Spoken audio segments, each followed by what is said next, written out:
Assalamualaikum warahmatullahi wabarakatuh. Anak-anakku sekalian, para siswa dan siswi yang cerdas dan berakhlak, mari kita memulai materi pelajaran kita dengan sama-sama membaca basmalah. Bismillahirrahmanirrahim. Kita akan melanjutkan materi yang pertemuan yang kelima. Kita akan membahas tentang Al-Qawaid. Al-Qawaid. Pembahasan kita adalah Taqsimul Kalimah. Taqsimul Kalimah. Pembagian kata dalam bahasa Arab. Al-Kalimah artinya adalah kata. Apa itu Al-Kalimah? Perhatikan slide berikut ini. Sebelum saya menjelaskan lebih lanjut, saya mohon kepada anak-anakku sekalian untuk membuka buku paket bahasa Arab pada halaman 17 sampai dengan halaman 18. Al-Kalimah artinya adalah kata. Apa yang dimaksud dengan Al-Kalimah? Yaitu lafzun yadullu ala ma'na mufradin. Kalimah atau kata adalah lafaz yang menunjukkan arti mufrad, yaitu arti yang tunggal. Wahia tanqasimu ila thalathatin. Kata dalam bahasa Arab ini terbagi kepada 3 bagian. Ismun wa fi'lun wa harfun, yaitu isim, kata benda, fi'il, kata kerja, dan huruf. Jelas pembagiannya, perhatikan di papan berikut ini. Jadi al-kalimah atau kata itu terbagi kepada 3, yaitu al-ismu, isim, kata benda, al-fi'lu, yaitu kata kerja, dan al-harfu, yaitu huruf. Kemudian yang dimaksud dengan al-ismu atau kata benda adalah ma dalla ala ma'nan fi nafsihi gairu muqtaranin bizamanin. Jadi isim atau kata benda adalah kata yang menunjukkan arti pada dirinya sendiri dan tidak berhubungan dengan waktu. Jadi kata benda itu menunjukkan arti pada dirinya sendiri dan dia tidak berhubungan dengan waktu. Mithlu, contohnya Muhammadun. Jadi Muhammadun itu adalah isim, kata benda yang menunjukkan tentang dirinya sendiri dan tidak ada hubungannya dengan waktu. Yang kedua syari'un, yang berarti jalan. Itu juga termasuk isim. Ulumun, ilmu-ilmu. Hiwayatun, hobi. Sodikun, sahabat atau teman. Ini semua adalah contoh-contoh daripada isim. Selanjutnya, apa tanda-tanda isim itu? Wa min alamatihi, dan adapun di antara tanda-tanda daripada kata benda atau isim itu ayyuqbalal jar. Pertama, dimasuki oleh huruf jar. Wat tanwin, masuk tanwin. Jadi pada ujungnya ada tanwin, dhammatain, fathatain, kasratain. Wan nida, kemudian wa alif lam, dimasuki oleh alif lam, wal isnad. Inilah tanda-tanda daripada kata benda. Isim atau kata benda dilihat dari segi kualitatifnya itu dibagi dua. Ada yang disebut dengan isim mudzakkar, al-mudzakkar, dan yang kedua al-muannas. Apa itu al-mudzakkar? Yaitu kata benda yang menunjukkan kepada jenis laki-laki. Dan al-muannas yaitu kata benda yang menunjukkan kepada jenis perempuan. Nah, al-muzakkar, untuk mengetahui bahwa dia muzakkar, tidak terdapat ta'ul marbut. Jadi ta marbut itu yang seperti ini. Contohnya qalamun, artinya pulpen. Ini digolongkan kata benda muzakkar. Kitabun berarti buku, itu digolongkan muzakkar. Sedangkan al-muannasu yaitu kata benda yang menunjukkan jenis perempuan, contohnya madrasatun artinya sekolah, nafizatun artinya jendela. Nah, untuk jenis isim atau kata benda yang menunjukkan muannas yaitu terdapat ta marbut, taul marbut. Anak-anakku sekalian,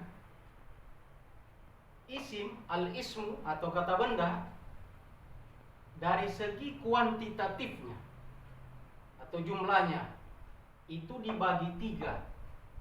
Yang pertama ada yang disebut al-mufrad, yaitu kata benda yang menunjukkan tunggal, arti tunggal.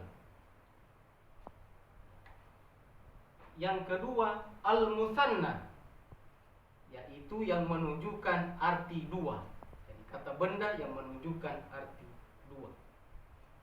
Dan yang ketiga al-jam'u, yaitu kata benda yang lebih dari dua atau tiga ke atas. Contoh, qalamun, ini berarti tunggal, satu pulpen. Dijadikan musanna qalamani atau qalamaini. Jadi qalamani atau qalamaini, rumusnya alif ditambah nun. Inilah. Jadi pembentukannya berasal dari bentuk tunggal. Qalamun ditambah alif dan nun, qalamani, atau ya ditambah nun, qalamaini. Ini sudah berarti dua pulpen. Jadi qalamun satu pulpen, qalamani atau qalamaini dua pulpen. Dan adapun bentuk jamak itu lebih dari dua atau tiga ke atas. Ya, banyak pulpen, aklamun. Jadi anak-anakku sekalian, saya ulangi. Jadi al-isim, kata benda, ditinjau dari segi kualitatifnya itu dibagi dua. Ada isim muzakkar yang menunjukkan laki-laki, dan ada isim muannas yang menunjukkan perempuan. Sedangkan ditinjau dari segi kuantitatifnya, maka isim itu dibagi tiga. Ada isim mufrad yang menunjukkan tunggal, isim musanna yang menunjukkan bentuk dua, dan isim jamak yang menunjukkan lebih dari dua atau tiga ke atas. Kemudian selanjutnya kita pindah kepada yang kedua, yaitu al-fi'il. Al-fi'lu. Apa itu al-fi'il? Fi'il adalah ma dalla ala ma'nan fi nafsihi muqtaranin bizamanin. Yaitu fi'il adalah kata kerja, yaitu kata yang menunjukkan arti pada dirinya dan berhubungan dengan waktu. Jadi fi'il ini menunjukkan arti pada dirinya dan berhubungan dengan penggunaan waktu. Berbeda dengan isim, kata benda, itu tidak berhubungan dengan waktu. Contoh, sakana telah tinggal atau menetap, yaskunu sedang tinggal, uskun, tinggallah. Atau contoh lain, qara'a, telah membaca. Yaqra'u, sedang membaca. Iqra, bacalah. Jadi semua berhubungan dengan waktu. Nah, wa min alamatihi, jadi adapun tanda-tanda daripada fiil kata kerja itu ayyukbala. Jadi kata kerja itu dimasuki oleh, di depannya ada qad. Jadi kalau ada qad di depan, berarti kata setelah itu adalah fiil. Wasin, dimasuki oleh sin di depannya. Wasaufa, ta'ul fa'il, wa ta'ut ta'nis sakinah, wa ya'u fa'ila, nun taukid, walam. Jadi dimasuki oleh tanda-tandanya qad, sin, saufa, fa, ta'u fa'il, ta'anis sakinah, ya'ul fa'ilah, nun taukid, dan lam.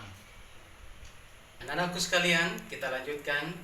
Setelah tadi kita menjelaskan tentang apa itu fi'il, sekarang fi'il atau kata kerja dibagi menjadi 3.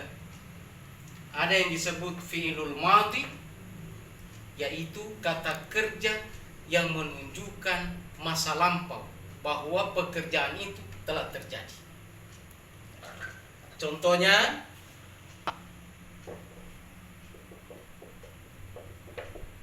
ini berarti telah membaca. Telah membaca. Jadi qara'a, telah membaca. Kata kerja itu menunjukkan bahwa pekerjaan itu telah terjadi. Yang kedua, ada yang disebut fi'lul mudhari, kata kerja yang menunjukkan bahwa pekerjaan itu sedang terjadi atau akan terjadi. Dari qara'a menjadi yaqra'u. Ini berarti sedang membaca. Kemudian yang ketiga, ada yang disebut al-fi'lul amr, yaitu kata kerja perintah.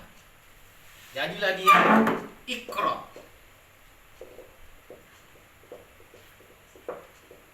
Jadi, iqra, bacalah. Atau kita ambil contoh lain, katabah, telah menulis. Yaktubu, sedang menulis. Itu fi'il mudhari'nya.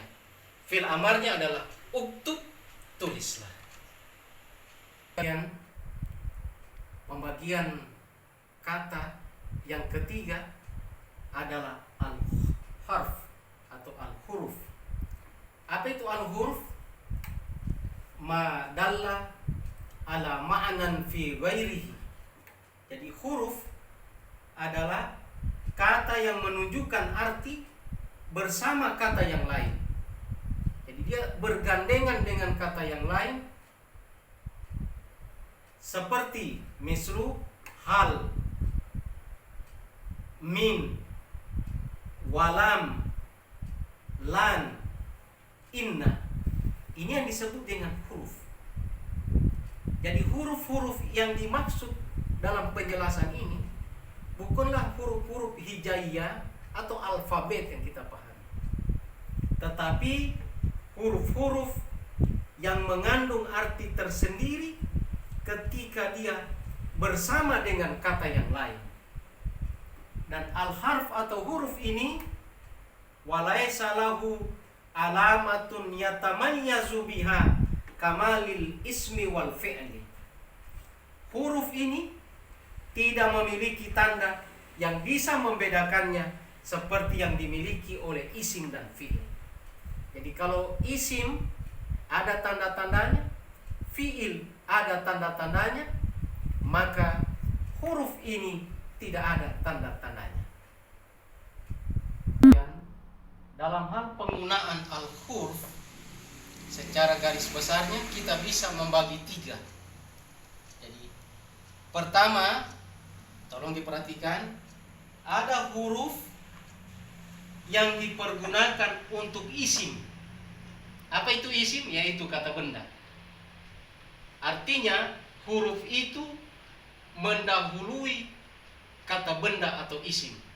Dan ketika dia mendahului kata benda atau isim, maka isim itu akan mempengaruhi baris terakhirnya menjadi kasrah. Dan itulah yang disebut dengan huruf jar. Mana semua huruf jar itu? Di antaranya min, ala, fi, li, ila, an, bi, dan rubba. Ini termasuk adalah huruf-huruf jar yang masuk pada kata isim atau kata benda, dan ketika dia masuk pada kata mendahului kata isim, maka akan mempengaruhi baris terakhir, harakat terakhir dari kata benda tersebut. Contoh, kata masjidun, masjid. Ketika masuk huruf jar di depannya min, akan menjadi minal masjidi. Yang tadinya di doma, dia akan menjadi kasrah. Minal masjidi, dari masjid. Atau ilal madrasati, atau fil fasli, semua harakatnya menjadi kasrah. Ini yang pertama. Dan yang kedua, ada huruf yang disebut dengan huruf nasab, khusus untuk fiil, yaitu kata kerja, terutama fiil mudhari. Masih ingat apa itu fiil mudhari? Pembagian fiil tadi. Fiil mudhari adalah kata kerja yang menunjukkan bentuk sekarang atau akan datang. Mana contoh daripada huruf nasab itu? Ini. Yang pertama adalah an, lan, kai, izan. An berarti akan. Kemudian lan itu berarti tidak akan. Kai berarti supaya. Izan kalau demikian. Nah, ketika dia masuk pada kata kerja, maka harakat terakhirnya harus di fathah. Contoh, an naktuba, kami akan menulis. Jadi dia masuk pada fiil mudhari. Izan naktuba, kalau demikian kami akan menulis. Lan taktuba, kamu tidak akan menulis. Kai taktuba, supaya kamu akan menulis. Oke. Anakku sekalian, mohon diperhatikan. Jadi al-huruf tadi itu secara garis besar dibagi 3. Jadi ada huruf yang hanya masuk pada kata benda atau isim, yaitu huruf jar. Ada juga huruf yang kedua, yaitu hanya masuk pada kata kerja, terutama fiil mudhari, yaitu huruf-huruf nasab. Dan yang ketiga adalah huruf yang dapat memasuki isim dan juga bisa memasuki fiil, yaitu terbagi 2. Yang pertama, huruf untuk bertanya, seperti hal, apakah. A juga berarti apakah. Saya kita bertanya, hal anta thalibun, apakah engkau seorang siswa? A anta thalibun, apakah engkau seorang siswa? Ini bisa masuk pada kata benda dan juga bisa masuk pada kata kerja. Bisa mengerti? Dan yang kedua adalah huruf ataf. Jadi huruf ataf yaitu huruf penghubung, menghubungkan antara satu kata dengan kata yang lainnya. Dia bisa menghubungkan dan masuk pada isim, juga bisa masuk pada fiil. Apa contohnya huruf ataf? Yaitu wa, berarti dan. Summa, kemudian. Fa, maka. Inilah huruf yang bisa masuk pada kata benda, juga bisa masuk pada kata kerja. Ini materi kita hari ini tentang kawaid, yang pada intinya tentang taksimul kalimah, pembagian kata. Jadi al-kalimah itu artinya kata. Yang terbagi menjadi 3, ada al-ismu, kata benda, al-fi'lu, kata kerja, dan al-harf, yaitu huruf. Mudah-mudahan anak-anakku sekalian bisa memahami dengan sebaik-baiknya yang terdapat dalam buku paket bahasa Arab halaman 17 sampai dengan 18. Mohon diulang, disimak terus, dan jika ada yang tidak dipahami, bisa anak-anakku menanyakan langsung dan kita bisa diskusikan bersama. Demikian materi pembelajaran kita pada pertemuan video yang kelima ini. Mudah-mudahan bermanfaat. Cintai bahasa Arab, insya Allah bahasa Arab akan mencintaimu. Mari kita menutup pertemuan ini dengan sama-sama membaca hamdalah. Alhamdulillahirabbil alamin. Wassalamualaikum warahmatullahi wabarakatuh.